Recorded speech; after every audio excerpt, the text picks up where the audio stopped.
principalmente a partir de 2014, aconteceram vários projetos, várias iniciativas importantes do Banco Central, né? E todas elas acho que tiveram um impacto muito grande na sociedade. Mas de todas elas, se eu fosse avaliar qual tem maior potencial, na minha visão, é o real digital.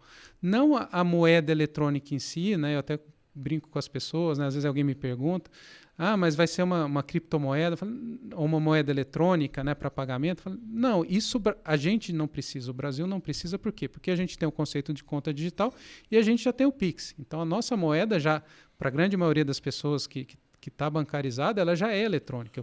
Minha primeira intuição foi falar, agora vai desvalorizar offline e online. Mas assim, foi bem lá no começo. E eu vejo um pouco dessa forma. Você tem as aplicações dela que são muito mais importantes do que exatamente digitalizar a moeda. Acho que não é eu gosto de chamar, em vez de real digital, porque causa essa confusão, né, a nossa moeda, quando a gente consulta o nosso saldo lá na... Está aberto ainda, não tá? Para dar um... Sim, eles querem definir um nome lá. Cara, eu não tenho, assim... Eu não vou poder reclamar do nome, porque eu não dei nenhuma sugestão, eu não tenho a menor ideia, Eu torço para eles terem a mesma felicidade da escolha do Pix. Ninguém, né? não vai ter, cara, não vai ter, não tem como. É um grande desafio do ponto de vista de marketing. Mas eu acho que a grande mudança, talvez a grande disrupção do real digital, né, que eu gosto de chamar de real programável, real inteligente, é justamente a possibilidade de você rodar contratos inteligentes. Então, a moeda ela deixa de ser simplesmente um registro de um valor que você transfere, eu vou comprar um carro, uma casa, ou vou no supermercado, e passa a ter características de um software, de um programa. Né? Então, se cita muito exemplo, né, que talvez seja o primeiro que a gente vai observar com o real digital, que é a entrega contra o pagamento, o delivery versus payment. Ou seja, eu vou comprar um carro, como é que funciona hoje em dia no Brasil, né? Eu preciso transferir o dinheiro, né, para a pessoa que está vendendo o carro e, ao mesmo tempo, eu preciso fazer a troca da propriedade, preciso registrar aquele carro, né, e tudo mais.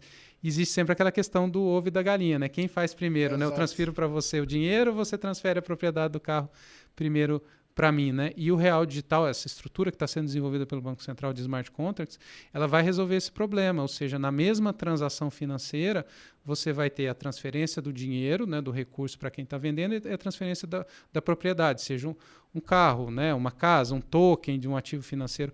Isso muda muito o mercado, no sentido de descentralização. Você começa a se perguntar a real necessidade de você ter alguns intermediários que existem hoje, seja um cartório, por exemplo, seja as câmaras de compensação que existem hoje, né, quando você vai fazer alguma transação, vai comprar, né, uma ação, um ativo financeiro, né, então existem terceiros confiáveis ali que fazem essa intermediação para garantir justamente isso. E com o real programável, real digital, isso não vai ser mais necessário. Então, do ponto de vista de eficiência da economia, acho que a gente pode ter um salto até maior do que o do Pix. Do Pix, eu vi uma apresentação do Banco Central dizendo que o impacto na economia foi de 0,34% no PIB. O uso do Pix na economia causa... Isso é muita coisa, muita coisa. E eu acho que com o real digital, é lógico que tem uma série de coisas que precisam ser endereçadas, tanto do ponto de vista de tecnologia... Ainda mais se você comparar o quanto a gente anda...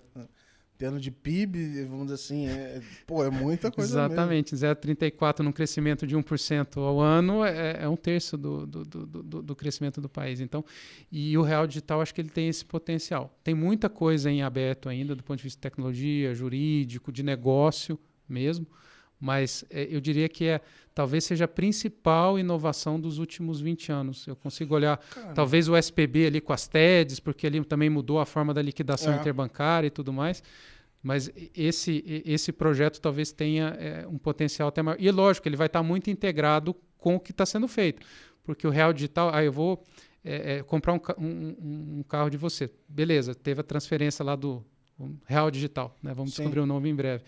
Mas em algum momento você vai querer transformar esse real digital em algo que você consiga fazer um Pix, pagar um boleto, né? O Open Finance também, daqui a pouco a gente vai ter uma visão de investimentos, né? O que a pessoa tem como investimento.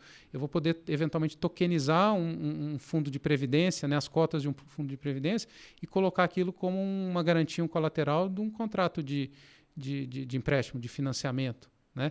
Sem necessariamente ter que sacar né, uma parte do meu fundo de previdência que tem uma penalidade ali fiscal e tudo mais. Então isso pode abrir uma série de possibilidades ali que não envolvem só necessariamente pagamento, mas crédito, né, captação das empresas ali via mercado de capitais. Realmente é assustador. Né, o Banco Central está tomando um certo cuidado ali, né, e tem que ter mesmo, né, principalmente com relação ao sigilo, segurança, né, porque as plataformas que a gente olha aqui são as chamadas DLTs, né, elas têm uma característica também que, de certa forma, você consegue enxergar tudo que está acontecendo nesse ledger distribuído. Né? Por um lado é bacana, porque dá segurança e tal, mas por outro você também não quer, o regulador não quer e não pode, né, a legislação não permite, você saber, né, putz, a gente transacionou aqui uma vez, eu comprei um carro de você, e você sabe a minha identificação na carteira, a partir dali você consegue monitorar todas as minhas transações, isso não pode acontecer.